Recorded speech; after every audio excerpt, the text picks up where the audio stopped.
يا مساء الورد على احلى متابعين في الدنيا. كيكة النهاردة كيكة غير عادية، سموها بقى زي ما انتوا حابين، كيكة التريليتش بالحليب او القشطوطة زي ما انتوا حابين. بالنسبة لي كيكة وطبقة كريمة وكمان صوص البستاشيو الجميل.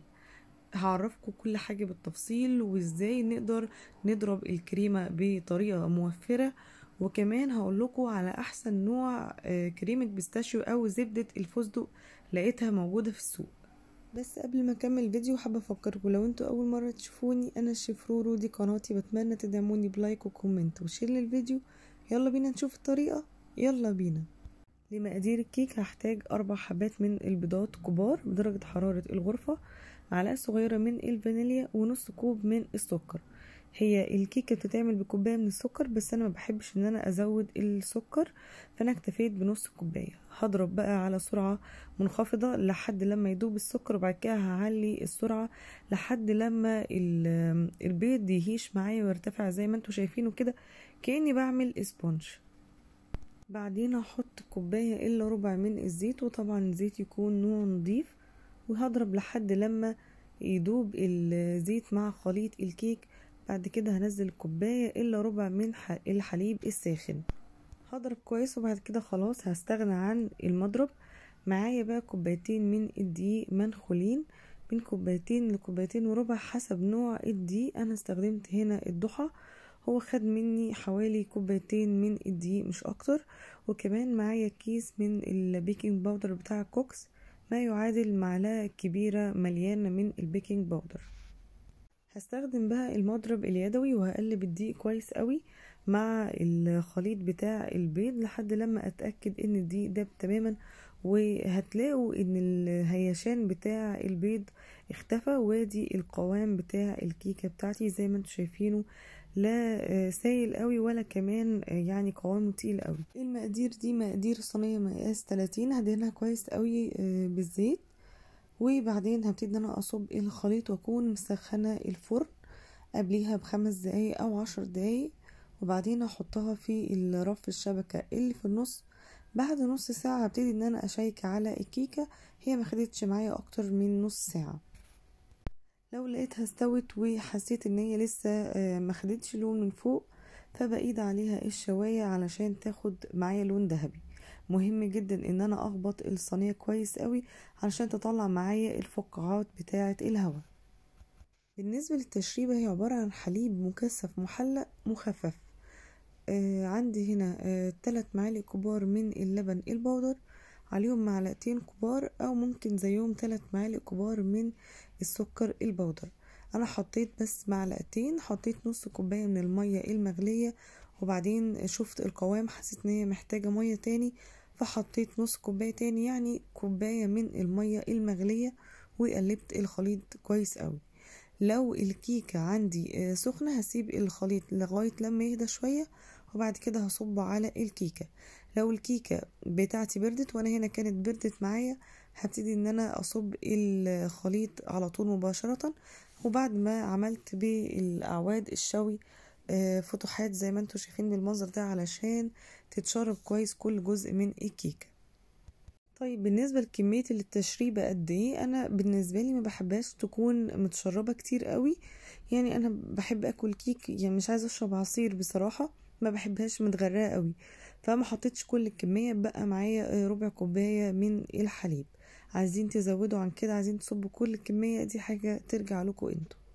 بعتذر جدا عن طول الفيديو، بس انا حابه ان انا اقول لكم كل المعلومات اختصارا للوقت. انا ضربت الكريمه، بس حابه اوريكم ان الكميه دي اتعملت من ربع كوبايه من الكريمه الشانتيه الخام. بنزل الكريمه، وبعدين ببتدي ان انا انزل عليها ميه ساقعه واحده واحده، يعني ممكن احط معلقتين ميه ساقعه، وبعدين ابتدي اضرب لحد لما القوام يتقل معايا خالص. بعدين ابتدي ان انا ازود الميه تدريجيا لحد لما توصل القوام اللي انا عايزاه. طبعا انا عاملاها هشه جدا وخفيفه قوي، دي طبعا ما تنفعش ان احنا نزين بيها كيكه او تورته، لا لازم بتكون اتقل من كده. بس انا حابه الكريمه بتاعتي المره دي تكون خفيفه معايا. انا بستخدم معاه سكر بودر، لان السكر البودر الجاهز بيبقى مخلوط معاه نسبه من النشا وده بيديني قوام اكتر حلو للكريمة.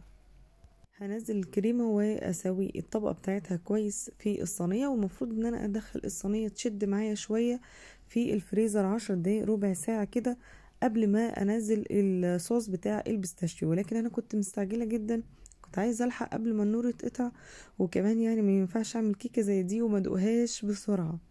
فطبعا اللي حصل معايا هتشوفوه دلوقتي. لما جيت ان انا انزل الصوص بتاع الفستق بتاعي، ابتدت الكريمة تقب وتطلع معايا من على الوش. مرضتش اشيل الموضوع دوت في المونتاج، حبيت ان انا اوريكم كل حاجة علشان تتفادوا الغلطة دي، وهقول لكم ايه السبب اللي وصل الكريمة معايا للطريقة دي. انا علشان اتفادى الموضوع ده كان المفروض اعمل حاجة من اتنين: ان اخلي قوام الكريمة بتاعتي تقيل، او ان انا اسيبها شوية حلوين في الفريزر تجمد معايا. طبعا انا ما عملتش لا ده ولا ده.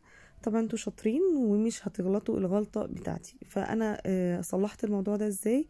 بعد ما حطيت الصوص البيستاشيو حطيتها تجمد في التلاجة، ما خدتش اكتر من 5 دقايق. وبعدين حطيت طبقة تانية علشان تظبط معايا الشكل. طيب نيجي بقى لأجمل نوع زبدة فستق موجودة في السوق. طبعا في أنواع كتير، وأنا كنت هجيب ماركة سما، ولكن البنوتة اللي كانت في المحل قالت لي على نوع اسمه أسما كاب. هو ده النوع الموجود، أكيد ده حلو جدا، أحلى كمان من سما. نسبة الفستق فيه عالية جدا. بصراحة أنا مكنتش مقتنعة، بس قلت أجيبه وأجرب، وفعلا كان عندها حق، طعمها حلو جدا، تقيلة وفعلا غنية قوي بالفستق، وهي سعرها 425 جنيه الكيلو. انا بقى كان عندي شويه فستق بقى كنت شايلهم لوقت عوزه، فقلت بقى ايه ازين بيهم الكيك زي ما انتوا شايفين، وندوق بقى ونسمي كده بسم الله ونشوف ايه الجمال والروعه. انا عايزه اقولكم ان انا جبت القطعه دي من بره ب70 جنيه، وما كانتش بطعم ولا الجمال ولا الحلاوه دي. طبعا ما نجيش جنب الفستق، عشان الفستق ده عهده ممكن نستخدمه في وصفه تانية.